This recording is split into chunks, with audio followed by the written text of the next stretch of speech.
வணக்கம் நேயர்களே, ஆண்டவராக இயேசு கிறிஸ்துவின் நாமத்தில் தேவனால் எல்லாம் கூடும் நிகழ்ச்சிக்கு உங்களை வரவேற்கிறோம். நம்முடைய ஆண்டவருக்கு உலக இரட்சகர் என்று பெயர்.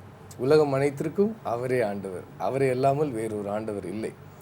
இந்த ஆண்டவருடைய அன்பு உலகம் எங்கிலும் உள்ள மக்களை தொடுகிறது, அவர்களை பயன்படுத்துகிறது. அதற்கு உதாரணமாக நமது நிலையத்திற்கு 2 ஊழியர்கள் ஆஸ்திரேலியாவிலிருந்து வந்திருக்கிறார்கள். அவர்கள் இந்திய ஊழியர்கள் நடுவிலே ஊழியம் செய்து வருகிறார்கள். ஆஸ்திரேலிய மக்கள் நடுவிலும் செய்து வருகிறார்கள். அவர்களுக்கு ஒரு உலக தரிசனம் இருக்கிறது. அந்த ஊழியம், அவருடைய வாழ்க்கை பயணம், ஆண்டவர் அவர்களை தொட்ட விதம் நமக்கு பிரயோஜனமாக இருக்கும் என்று சொல்லி நம்புகிறோம்.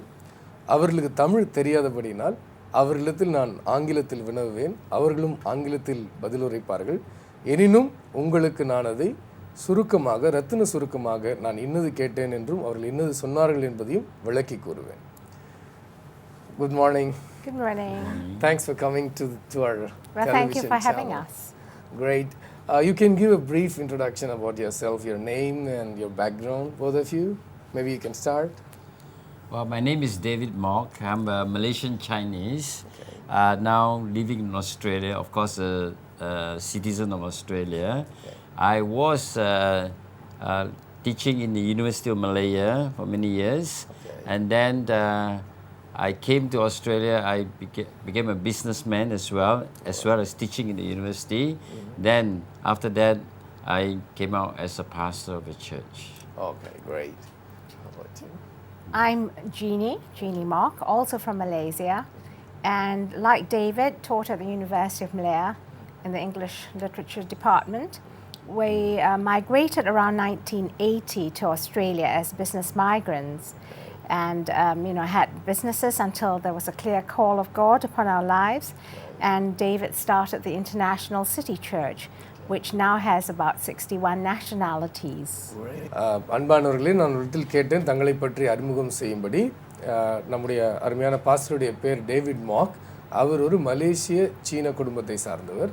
அவர் ஆஸ்திரேலியாவிற்கு முதலாவது மலேசியாவிலே பயிற்றுவிக்கிற பணியை செய்து வந்திருந்தார். பிறகு அவர் ஆஸ்திரேலியாவுக்கு வந்த பின்னால் அவருடைய பேராசிரியர் பணியை தொடர்ந்து செய்து வந்தார். அதனோடு கூட அவர் சில தொழிலும் செய்து வந்திருக்கிறார். இப்படி அவர் செய்து வந்திருக்கையில் ஆண்டவருடைய தெளிவான அழைப்பை பெற்று இன்றைக்கு ஒரு திருச்சபையினுடைய ஊழியராக இருக்கிறார்கள்.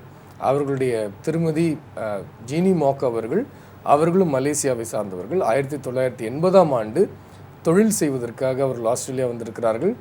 அவர்களும் பேராசிரியர் பணியை செய்திருக்கிறார்கள். பிறகு ஆண்டவருடைய தெளிவான அழைப்பை பெற்று அவர்கள் இருவரும் இன்றைக்கு ஊழியத்தில் இருக்கிறார்கள். Thank you for that. And you have already shared with me that you're from a Buddhist family and you're a Buddhist basically. Yeah. And could you please tell me what were your basic beliefs when you were a Buddhist and your belief system, and what prompted you to accept Jesus Christ? Well, first of all, I think our Buddhism is very traditional from generations to generations. And but being a Buddhist, I was not taught in Buddhism a lot, but we practice all this altar worship and idol worship and all these routine rituals of the religion. But then I was put into a Catholic school. So for years, I believe the Catholic school has sown seeds into my heart regarding the faith in Jesus Christ. And so my background, my father was Secretary General of the Buddhist Association of Singapore and Malaysia. So my family is quite high up in this belief of Buddhism. All right. But in my own heart is when I didn't quite like Buddhism myself, because I saw the lives of my parents.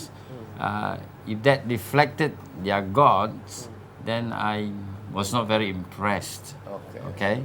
And that's why when I was young, in my own heart, I was more praying to Jesus as a Buddhist than actually going to the temple to pray to Buddha.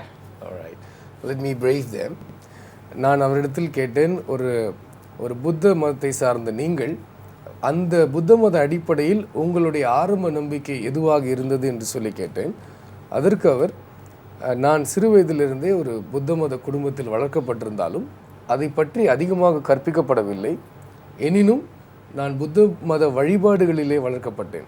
அது சிலை வழிபாடு, அவர்களுடைய பலிபீட முறை, மற்ற எல்லாவற்றையும் நான் ஆரம்பத்திலிருந்தே பின்பற்றி வந்தேன். என்னுடைய குடும்பத்தினர்கள் சிங்கப்பூர், மலேசியாவில் இருக்கிற புத்த மதத்தினுடைய பெரிய பொறுப்புகளிலே அவர்கள் இருந்தார்கள். எனக்கு ஆரம்பத்திலிருந்தே அதில் ஒரு பெரிய பிடிப்பு இல்லை. ஏனெனில் நான் ஒரு கத்தோலிக்க பள்ளியிலே படித்தேன். அங்கே நான் இயேசுவிடம் ஜெபிப்பதற்கு, இயேசுவை பற்றி, இயேசுதான் ஆண்டவர் என்பதை பற்றி நான் கேள்விப்பட்டு அவர் பேரில் எனக்கு ஈர்ப்பு ஏற்பட்டது. நான் ஒரு புத்த மதத்தை சார்ந்தவனாக இருந்தாலும் என்னுடைய வேண்டுதல்களை, என்னுடைய ஜெபங்களை நான் இயேசுவிடம் தான் சொல்லி வந்திருந்தேன். ஏனெனில் என்னுடைய பெற்றோர், என்னுடைய குடும்பத்தினர், மற்றவருடைய வாழ்க்கையை பார்க்கும் பொழுது அந்த புத்த மதத்தினுடைய தாக்கத்தினாலே எந்த நன்மையும் விளைந்தது போல எனக்கு தெரியவில்லை. ஆகவே எனக்கு ஈர்ப்பு ஏற்படவில்லை. Great, and I would like to know about your background. You said you're a Catholic.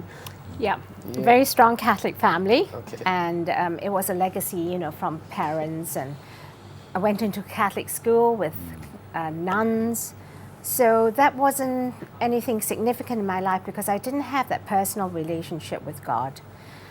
Then when I was teaching at university, I went through a very scary time in my life where I had achieved everything I wanted to achieve in my life.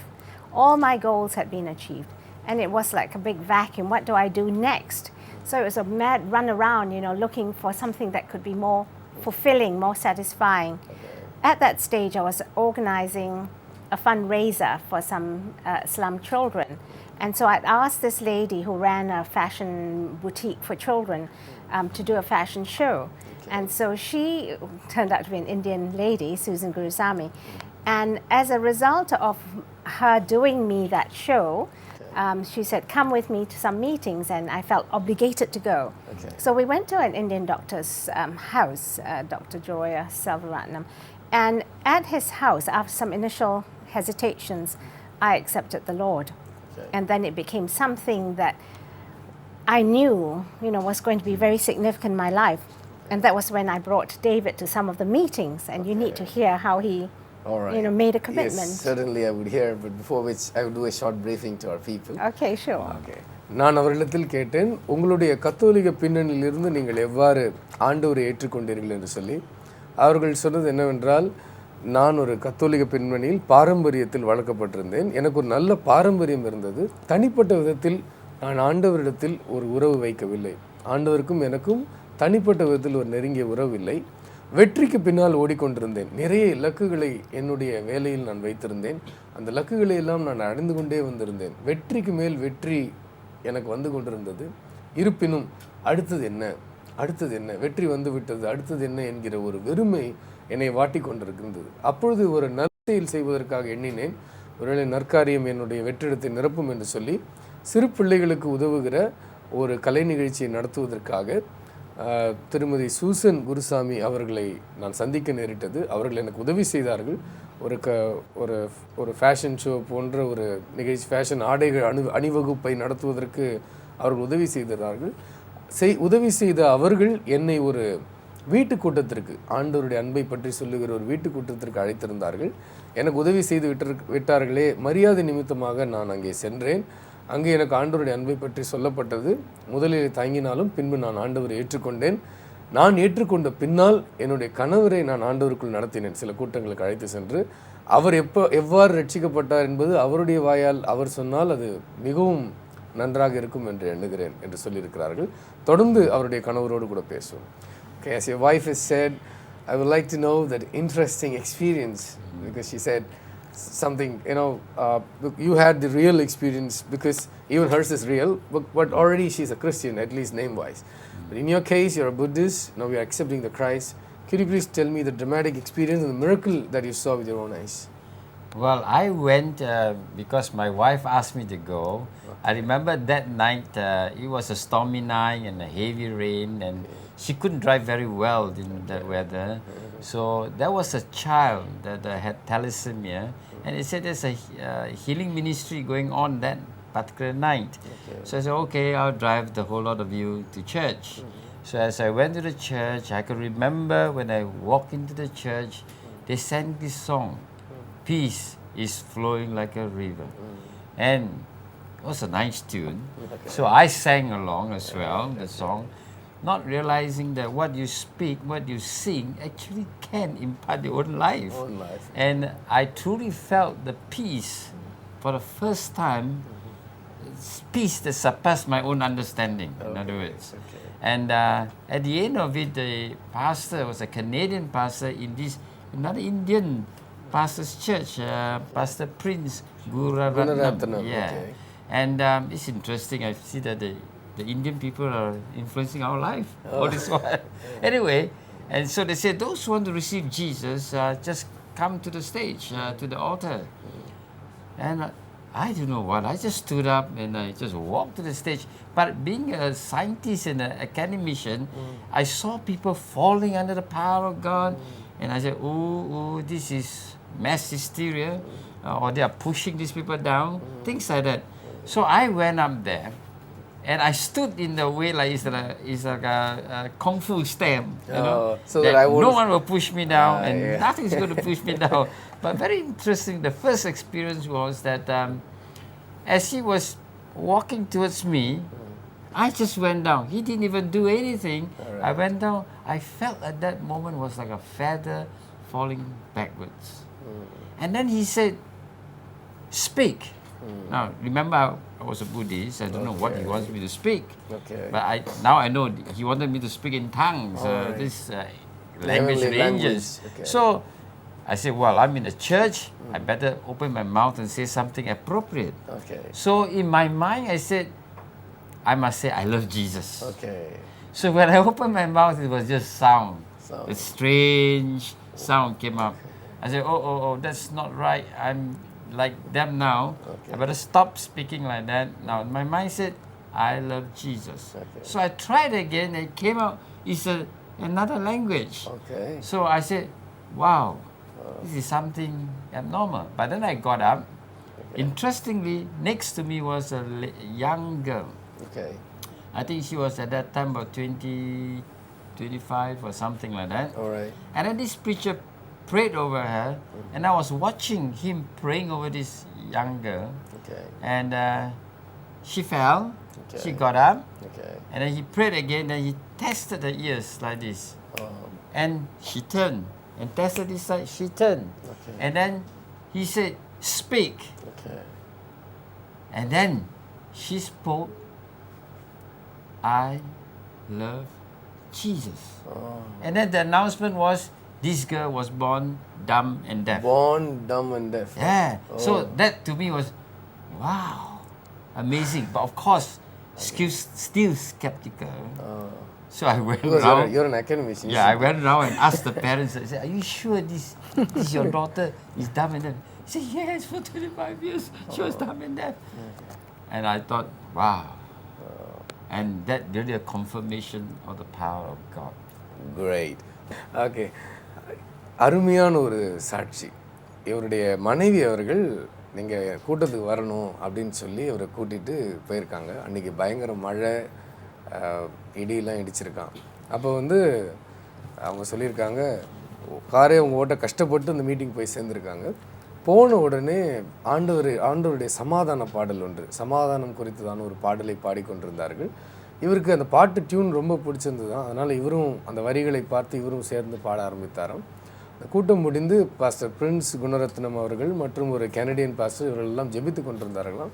ஜெபிக்கிற வேளையில் மக்கள் ஆண்டவருடைய அன்பினால் வல்லமையினால் தொடப்பட்டு சிலர் விழுகிறது, சிலர் அந்நிய பாஷைகளை பேசுகிறது, ஆவிக்குரிய அனுபவங்களை பெற்றுக்கொண்டிருக்கிறதை இவர் பார்த்து இங்கே என்ன நடைபெற்று கொண்டிருக்கிறது என்று சொல்லி இவர் சற்றே குழம்பி போயிருந்தாராம். அப்பொழுது பாஸ்டர் பிரின்ஸ் அவர்கள் வந்து ஒரு அழைப்பு கொடுத்தாராம். அப்பொழுது இவர் ஒரு இந்திய பாஸ்டரை பார்த்தோன்னே, இந்தியரும் ஏதோ செய்ய போகிறார் போல நமக்கு என்று சொல்லி ஆச்சரியப்பட்டாராம். அப்பொழுது பாஸ்டர் வந்து அறைகோல் விடுத்திருக்கிறார். ஆண்டவராக இயேசு கிறிஸ்துவை ஏற்றுக்கொள்ள விரும்புகிறவர்கள் நீங்கள் முன்பாக வாருங்கள் என்று சொல்லி அவர் அழைத்திருக்கிறார். இவரையும் அறியாமல் இவர் முன்பாக போய்விட்டார். இவர் புத்த மதத்தை சார்ந்தவர், இவருக்கு கிறிஸ்தவத்தை பற்றி தெரியாது, ஒரு கல்லூரி பேராசிரியர் இவர். இவரையும் அறியாமல் இவர் முன்பாக போய்விட்டாராம். அப்படி போய்விட்ட சூழ்நிலையில் எல்லாரும் கீழே விழுகிறதை பார்த்து, ஆண்டவரால் தொடப்படுகிறதை பார்த்து இவர் ஒரு குங்ஃபு மாஸ்டரை போல் நின்று கொண்டாராம். எனக்காக யாராவது ஜெபித்தாலும் கூட நான் கீழே விழ மாட்டேன், இல்லை என்னை யாரும் எதுவும் பண்ண முடியாது என்று சொல்லி தன்னை கட்டி போட்டு கொண்டு விரைப்பாக நின்று கொண்டிருந்தாராம். சற்று அருகிலே நடந்து சென்றாராம். அப்போ நடந்து சென்ற பொழுது இவரை ஒரு வல்லமை தொட்டு இவர் கீழே அப்படியே விழுந்து விட்டாராம். விழுந்து விட்ட நிலையில் அப்பொழுது அந்த பாஸ்டர் சொன்னாராம், நீங்கள் இப்போ ஏதாவது பேசுங்க, வாயை திறந்து பேசுங்க அப்படின்னு சொன்னாராம். இவர் ஏன் பேச சொல்கிறாருன்னு இவருக்கு புரியலையா. ஆக்சுவலாக நீங்கள் விசுவாசத்தோடு அந்நிய பாஷைகளை பேசுங்கள் என்கிற அர்த்தத்தில் அந்த ஊழியர் சொல்லியிருக்கிறார். இவர் நான் ஒரு பேராசிரியர், இது ஒரு திருச்சபை, 4 பேர் வருகிற இடம், நான் நன்றாக பேச வேண்டும் என்று சொல்லி சம்பந்தமான நல்ல வார்த்தைகளை பேச வேண்டும் என்று சொல்லி ஐ லவ் ஜீசஸ், நான் இயேசுவை நேசிக்கிறேன் என்று சொல்ல முயற்சித்திருக்கிறார். ஆனால் அவர் வாயை திறந்து சொல்ல முயற்சித்த பொழுது அவருடைய வாயிலிருந்து ஏதேதோ சத்தங்களும் வார்த்தைகளும் உண்டானதாம், அவருக்கு மீறி உண்டானதாம். பிறகு அவர் அறிந்து கொண்டது என்னவென்றால் அது அந்நிய பாஷை, ஆண்டவருடைய வல்லமையினால் தொடப்பட்டு அவர் அதை பெற்றிருக்கிறார் என்பதை அவர் உணர்ந்து கொண்டாராம். இது நடந்த வேளையில் 20 முதல் 25 வயது தக்க ஒரு சகோதரி அவர்களுக்காக ஊழியர்கள் ஜெபித்தார்களாம். ஜெபித்த பின்னால் இடது காது வலது காது இரண்டையும் சோதித்து பார்த்த பொழுது அந்த பெண்மணி 2 பக்கமும் திரும்பினார்களாம். திரும்பி அந்த சத்தம் கேட்கிறது என்பது போல் அவர்கள் பாவனை செய்தார்களாம். அப்பொழுது பாஸ்டர் சொன்னாராம், நீங்கள் பேசுங்கள் என்று சொன்னாராம். அப்பொழுது அந்த பெண்மணி சிரமப்பட்டு ஐ லவ் ஜீசஸ், நான் இயேசுவை நேசிக்கிறேன் என்பதை அவர்கள் பேசினார்களாம். அப்பொழுது இவரிடத்தில் சொன்னார்களாம், இந்த பெண்மணி பிறந்ததிலிருந்து செவிடு, பிறந்ததிலிருந்து ஊமை என்று சொன்ன பொழுது இவர் கொஞ்சம் சந்தேக பார்வையோடு இருந்தாராம். அப்பொழுது அந்த பெண்ணின் அருகில் சென்று பார்த்த பொழுது அவருடைய பெற்றோர்கள் நின்று கொண்டிருந்தாராம். இவர் போய் அந்த பெற்றோரிடம் தனிப்பட்ட விதத்தில் கேட்டார், இது உங்களுடைய மகள் தானா, இவர்கள் பிறந்ததிலிருந்தே செவிடா ஊமையா என்று சொல்லி கேட்ட பொழுது அவர்கள் உறுதி செய்து அழுது இது எப்படி நடந்தது என்று தெரியவில்லை, ஆண்டவர் தொட்டிருக்கிறார் என்று சொல்லி அவர்கள் உணர்ச்சி பொங்க கூறினார்களாம். அன்று இவர் ஆண்டவருக்கு தன்னுடைய வாழ்க்கையை கொடுத்திருக்கிறார். I would like to know, you're inspired by God, touched by God, and as a family you're doing the ministry. Maybe you can explain the ministry that you're doing in Australia, and later he can explain the ministry that you're doing in India and the vision that you have for the entire world. Yeah. We were just born again before we migrated to Australia in 1980. And so we became members of the Uniting Church. But we went in as business migrants. You know, you have to bring some money, you have to start a business. And so we thought we'd open some restaurants. So we had a restaurant, a rather big restaurant in Chinatown. And apparently there was a church there that was wanting to do work with some Chinese. So they had heard about my husband doing business and said, you know, can you allow us to use your restaurant as a meeting place for dinners? And we said, yeah, sure, go ahead. And after, I think a year, they said to him, we believe you're called to be a pastor. And he said, I haven't heard from God. But, you know, we prayed through it and whatever else. And so we had meetings. And every Sunday we would close the restaurant and have meetings, Sunday meetings. And we got very famous in that way. You know, Australian Women's Weekly came to interview us because we were the first restaurant church, I think, in Australia. Okay. And they wanted to do a Chinese work, but God had a different intention because lots of people from other races started coming. And so, we realized that God wanted a multicultural church. He's got a multicultural church. Okay. And so we started then growing from 7 people, our family, to now we have over about 600-700 people. Great. We have a little church in a different area. It's an African church with refugees from Burundi and Congo. Okay. And so as a result of that work that we did, we decided to also do things in community. We started being very, very visible in community when in the late 1990s we had Pauline Hanson, the One Nation policies of being very, very anti-racist. Okay. So we held meetings in our church. We said we couldn't be Christian and not stand up against racism. Okay. And therefore politicians would come in, the Jews, the Hindus, the Buddhists would come in, the Muslims would come in, and we would hold the forums and we would have protest marches and everything else. Everything came from a church. If you saw it on your TV, it was filmed from our church. Okay. And so we got that reputation of being a church that really worked in community. And we found that people, when they needed help, would straight away associate help with church. Okay. And they would come to us because we had a pretty high profile. Okay. People who died, sudden deaths. Okay. We were known as a church that did free funerals. Oh, all right. Yeah. And because, when somebody dies, you're new in a country, what do you do? There's no temple, You don't know what to do. And so we would help do that. Okay. We would arrange funerals for free. We would have wakes. And we found it was a fantastic evangelism tool. Oh, At a point of vulnerability, people would come in and Correct. they'd say how wonderful that religion was. Correct. So we started having that reputation of being community. Then my husband is a visionary, I'm the gopher. And he said, why don't we start a community center, where we can access government funding? And then, but why don't you start up a college too? I was teaching in a private boys' college. Okay. And he said, why don't you start a college where we talk about the work we do? It's a multicultural ministry. Most churches are Caucasian dominated. And if you're an ethnic person, you walk in a church, you tend to remain a fringe dweller. Correct. But we wanted a church where everybody was a first-class citizen. Okay. You wouldn't have first class and second class. Okay. And if you didn't speak English, you'd never be used. You could be the most anointed prophet Okay. in the world, but you didn't have English. Nobody would use you. Correct. So we wanted to create a model of a church where there would be opportunities for you to develop your God-given potential. Okay. And so we have now created a multicultural model that we're still working Okay. on, but like worship, we have worship in English, Spanish, and Chinese, be it Mandarin or Cantonese. Okay. We have the lyrics in 3 languages. We aim to be like the Olympics, 5 languages. Okay. Right. Okay. But apart from that, we teach cross-cultural communication. When you've got 61 nationalities in a church, if you're not culturally sensitive, you start stepping on each other's toes. Correct. And we believe that, that we have to prove that what we say, that God is a God of unity, the King of Kings, the Lord of Lords. How can we prove that we can have that kind of special unity Okay. in the church? Because as we know, everybody starts fighting football matches in Australia. If I'm Spanish, I'll fight the Brazilians, things like that. You get so ethnic-minded, you get so segregated. But we believe in this integration. And so we've been working at that. I write books, I write in magazines to promote this multicultural message. Okay. And through I've set up the Asian Pacific Institute, and I've got some of these, brochures here with me. We have a language school. We have an international Christian college where I wrote a Cert 4 and a diploma in multicultural ministry. Okay. The only one in Australia and perhaps in the world that's government accredited. So students come from around the world to come and learn how do you do church in a new way. Okay. So that's part of what we do. That's yeah. great. I would try to put to this to my dear people. இவர்கள் ஆஸ்திரேலியாவில் ஒரு restaurant வைத்திருந்தார்கள். அப்பொழுது ஒரு திருச்சபை சார்ந்தவர்கள் இவர்களை அணுகி ஒரு சீன இனத்தை சார்ந்த ஒருவரை தேடிக்கொண்டிருந்தார்கள். அணுகி அவருடைய திருச்சபை கூட்டங்களை எல்லாம் இவருடைய திருச்சபையில் நடத்துவதற்கு இவருடைய ரெஸ்டாரண்ட்டில் நடத்துவதற்கு இடம் கேட்டார்கள். அவர் இடம் கொடுத்தார். பிறகு அவ்வாறு அவர் நடத்தி வந்த பொழுது இவரும் தொடப்பட்டு பிறகு ஞாயிற்றுக்கிழமைகளில் அந்த ஹோட்டலை ரெஸ்டாரண்ட்டை மூடிவிட்டு அவர்கள் திருச்சபை கூட்டங்களை எல்லாம் நடத்த ஆரம்பித்தார்கள். பிறகு ஒரு ஆண்டு இப்படி நடந்தது பின்னால் அவர்கள் இவரை பார்த்து சொன்னார்கள், உங்களுக்கு ஆண்டவருடைய அழைப்பு இருக்கிறது, ஆண்டவர் உங்களை அழைக்கிறார் என்று சொன்னார்கள் முழு நேர ஊழியத்திற்கு. அவர் சொன்னார், இன்னும் எனக்கு அழைப்பு இருக்கிறதா என்று தெரியவில்லை, என்னை இன்னும் ஆண்டவர் நேரடியாக கூப்பிடவில்லை என்று அவர் சொல்லியிருக்கிறார்.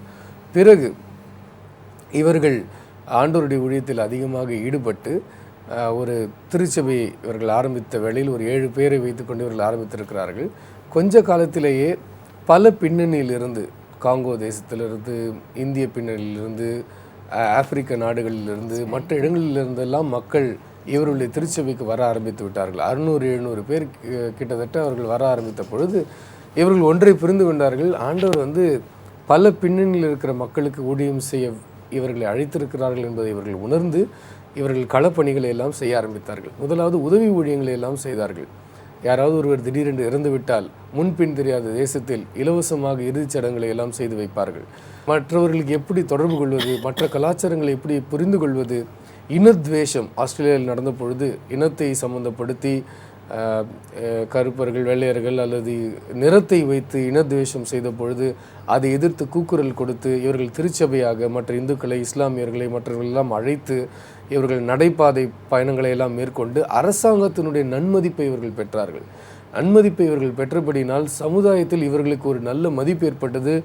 நாளிதழ் ஒன்றிலே இவர்களை பேட்டி எடுத்து சென்றிருக்கிறார்கள். இவ்வாறாக இவர்கள் நற்கிரியைகள், உதவிகள், அந்த மக்களுக்கு 600-700 பேர், பல நாட்டு மக்கள் அவர்கள் அவர்களுக்கு என்ன ஒரு உதவி தேவைப்பட்டாலும் அவர்கள் முதல் அவர்கள் நாடுவது திருச்சபையைத்தான். அந்த அளவிற்கு இவர்கள் கல்வி அல்லது ஆங்கிலம் கற்றுக் கொடுப்பது அல்லது மற்ற சமுதாயத்தோரோடு கூட எப்படி கலந்து உறவாட வேண்டும் என்பதை கற்றுக் கொடுப்பது, சிக்கல்கள் அந்த நாட்டிலே புதிதாக வந்திருக்கிறபடினால் ஏற்படுகிற சிக்கல்களை எல்லாம் தீர்த்து வைப்பது போன்ற பல நல்லுதவிகளை செய்தபடினால் இவர்களால் எளிதாக இயேசுவின் அன்பை மற்றவர்களிடத்தில் சொல்ல முடிந்தது. இப்படி அவர் சொல்லி இருக்கையில் அவருடைய கணவர் எப்பொழுதுமே ஒரு தரிசனம் உள்ள நபராக இருந்தார். நீ ஏன் ஒரு பல இனத்தவர் படிக்கிற ஒரு கல்லூரி ஆரம்பிக்கக்கூடாது என்று சொல்லி அவர் ஊக்கப்படுத்தியிருக்கிறார். அந்த ஊக்கத்தின் அடிப்படையில் அவர்கள் ஆரம்பித்த அந்த கல்லூரியில் பலர் படித்து வருகிறார்கள், பயன்பெற்று வருகிறார்கள். அரசாங்கம் அங்கீகரித்திருக்கிற கலாச்சாரம் சார்ந்த கல்லூரியை ஆஸ்திரேலியாவில் அவர்கள் சொல்லுகிறார்கள், சொல்லப்போனால் உலகத்திலேயே கலாச்சாரம் சார்ந்த அடிப்படையில் கல்லூரியை நடத்துவது அவர்கள் என்று சொல்லியிருக்கிறார்கள். மற்றும் புதிதாக ஆஸ்திரேலியாவில் தங்க வேண்டும், வாழ வேண்டும், அகதிகளாக வருகிறவர்கள் இவர்களுக்கெல்லாம் பேருதவிகளை செய்து அதன் மூலமாக இயேசுவினுடைய அன்பை சொல்லுவதில் மிக தீவிரமாக செயல்பட்டு வருகிறார்கள். இன்றைக்கு ஒரு அங்கீகரிக்கப்பட்ட ஒரு பெரிய நிர்வாகமாக இவர்களுடைய இயக்கம் ஆஸ்திரேலியாவில் ஒரு புரட்சியை ஏற்படுத்தி வருகிறது. இவர்களுடைய கோட்பாடு எல்லாம் நாம் பல நிறத்தவராக இருந்தாலும், பல நாட்டவராக இருந்தாலும், பல மொழிகளை பேசுகிறவர்களாக இருந்தாலும் நாம் அனைவரும் ராஜாதி ராஜா இயேசு கிறிஸ்துவினுடைய பிள்ளைகள், அவருக்கு மக்களை சம்பாதிக்க வேண்டும் என்கிற அடிப்படையில் இவர்கள் தீவிரமாக ஆண்டவருடைய களப்பணியை செய்து வருகிறார்கள். இப்பொழுது நம்முடைய பாஸ்டர் டேவிட் அவர்கள் இந்தியாவிலும் மற்ற நாடுகளிலும் அவர்கள் என்ன ஒரு ஊழியத்தை செய்து வருகிறார்கள், அவர்கள் தரிசனம் என்ன என்பதை நாம் கேட்டு தெரிந்து கொள்வோம். I believe that I've explained as she has shared with me as much as possible. And I would like to know why you're here in India, what is the work you're doing in India, why in the sense, in a positive sense. Okay, and what is the vision that you have for this entire world, as Jesus has given a great commission to reach the world, and what do you think that you have a role in it? Well, when I started off as a minister of God, my belief was to build the local church that God has given me. So for years I did not travel, but I sent other pastors from my church outwards.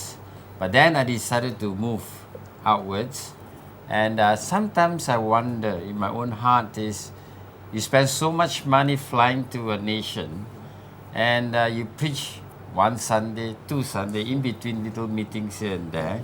I said, is that worth the while? Why would they want to listen to me?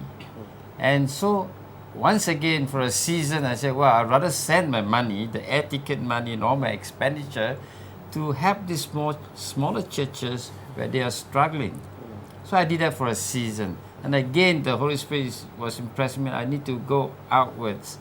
And so again, I questioned. The next question was, how much impact do I have when I preach in a church? I've been to so many countries and so many churches, even America, places like that.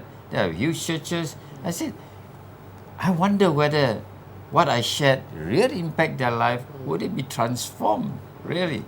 So again, that stirred up my heart. So we decided to have a sort of a ministry called IPIN.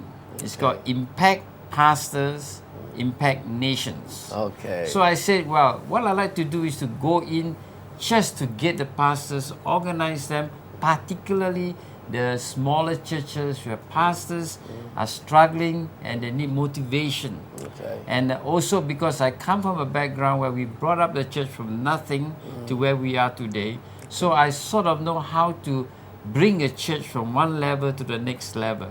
So I said, this is the kind of ministry I would like to do when I go overseas, and I would like to help the smaller churches. So this impact pastors, Impact Nations has gone to many nations.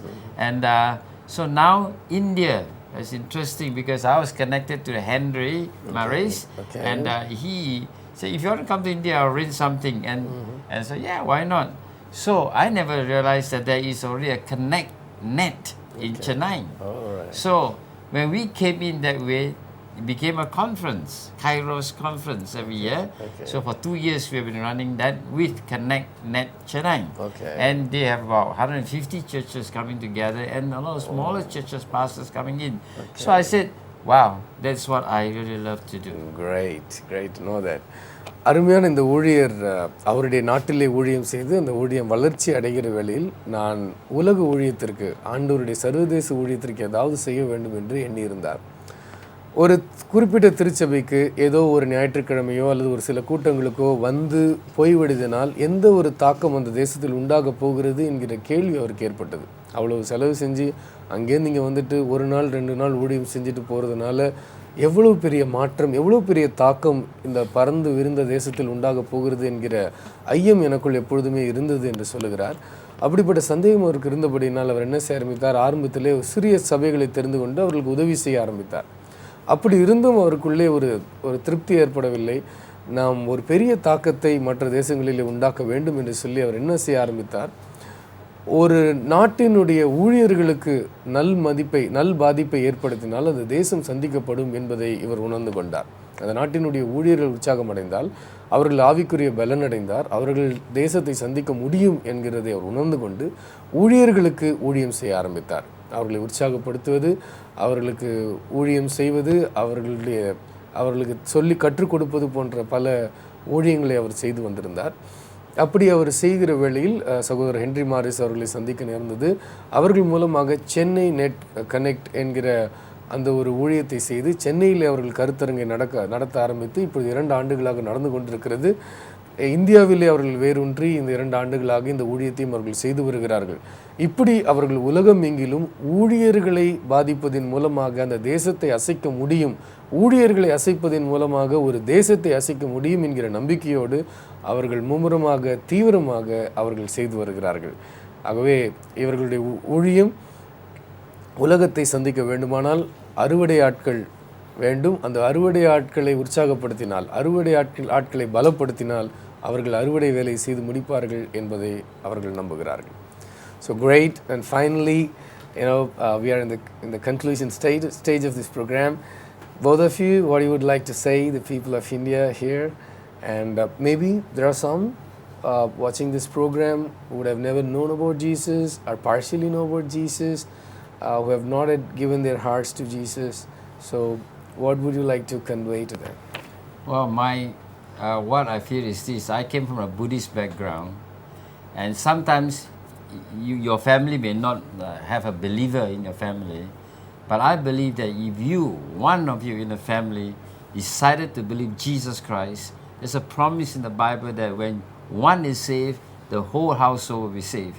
Now, I have been an academician, I have been a businessman, now I'm a pastor, a Christian.